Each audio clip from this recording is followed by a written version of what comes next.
ये जो मंच से गंदी गंदी गालियों की बौछार हो रही है, दरअसल ये बौछार करने वाले हरियाणा के मशहूर सिंगर मासूम शर्मा हैं। वही मासूम शर्मा जो अक्सर ये दावा करते हैं कि वो अपनी गायकी से हरियाणवी कल्चर को प्रमोट कर रहे हैं। हमारी समझ जहां तक पहुंचती है और जहां तक हमने इतिहास पढ़ा है, ये हरियाणवी कल्चर तो कतई नहीं है। हरियाणा राज्य अपनी सादगी, अपने शानदार लोक संगीत और अपनी उस पारंपरिक मर्यादा के लिए जाना जाता है जहां बड़ों की इज्जत ही सब कुछ होती है। लेकिन पता नहीं हरियाणा के इस पावन कल्चर में ये गालियां कब ऐड हो गई। असल में सच तो ये है कि मासूम शर्मा अपने राज्य के कल्चर को प्रमोट नहीं करने जाते। मासूम शर्मा अपने पर्सनल कल्चर को प्रमोट करने जाते हैं।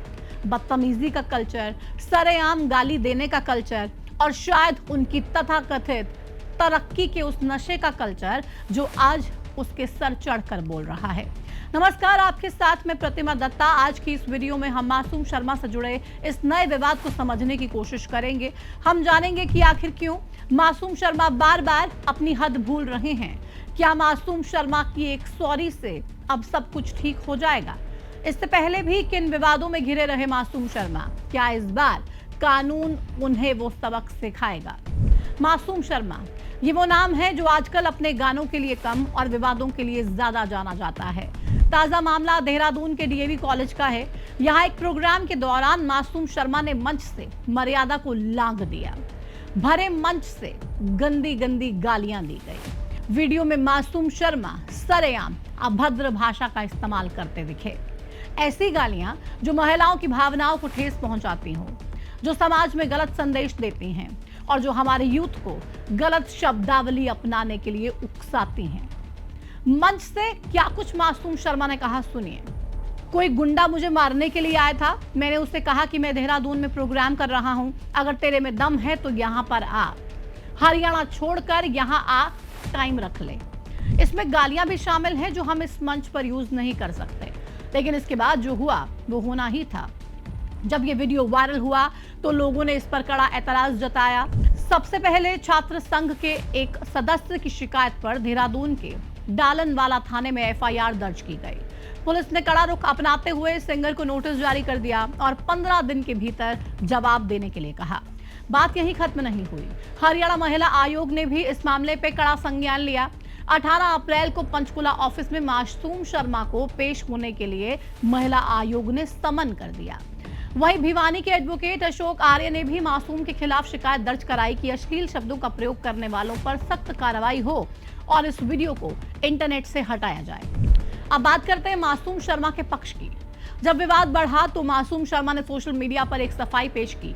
मासूम ने कहा कि कोई बदमाश लगातार उनकी रेकी कर रहा है, उनकी एक्टिविटी पर नजर रख रहा है।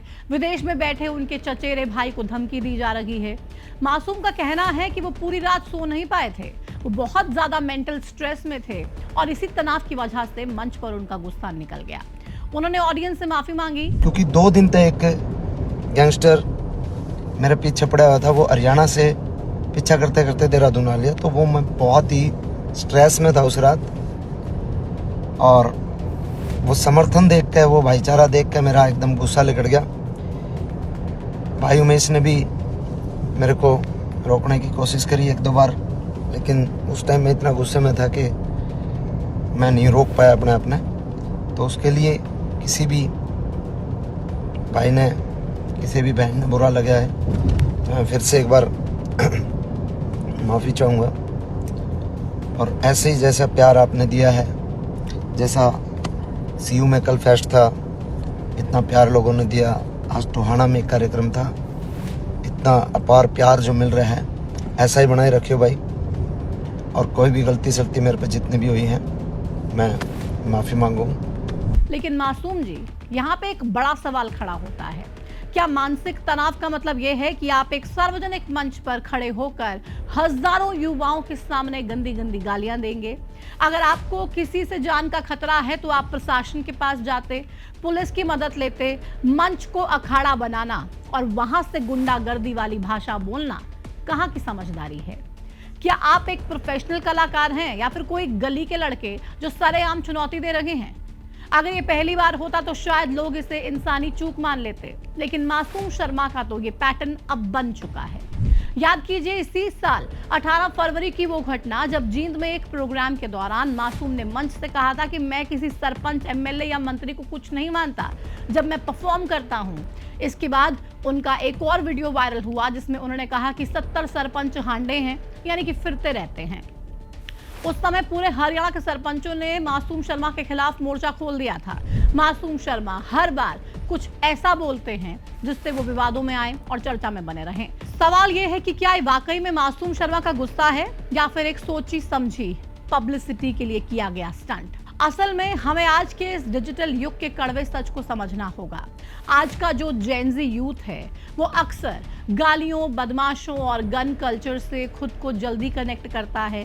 कई रिसर्च और रिपोर्ट्स ये बताती हैं कि इंस्टाग्राम, यूट्यूब और स्नैपचैट जैसे प्लेटफॉर्म्स पर हिंसा और गाली भरे कंटेंट को कूल या फिर बहादुरी के रूप में पेश किया जाता है। हथियारों के साथ वीडियो डालना, ऐसी भाषा का इस्तेमाल करना जो दूसरे को नीचा दिखाएं, ये आजकल के युवाओं के लिए एक स्टेटस सिंबल बन चुका है। मासूम शर्मा जैसे कलाकार इसी नस को पकड़ते हैं। उन्हें पता है कि ऐसी भाषा उन्हें रॉ और रियल दिखाएगी, जिससे कि युवा उसकी तरफ खींचे चले आएंगे। लेकिन ये तमाम चीजें हमारी आने वाली पीढ़ी के लिए एक ऐसा जहर है जो भारत की समृद्ध संस्कृति और सामाजिक ढांचे को अंदर से खोखला कर रही है। एक कलाकार का काम समाज को आईना दिखाना होता है, उसे गंदा करना बिल्कुल भी नहीं। फिलहाल प्रशासन और महिला आयोग ने नकेल कसने की तैयारी कर ली है।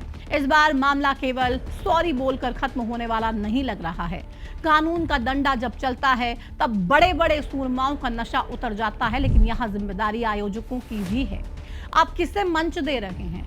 क्या आप सिर्फ पैसे कमाने के लिए ऐसे लोगों को बुलाएंगे जिन्हें अपने शब्दों पर कंट्रोल ही नहीं रहता? आज आपसे मेरा सवाल सीधे सीधे ये है कि क्या आपको भी लगता है कि हरियाणवी कलाकारों को अब सुधरने की जरूरत है?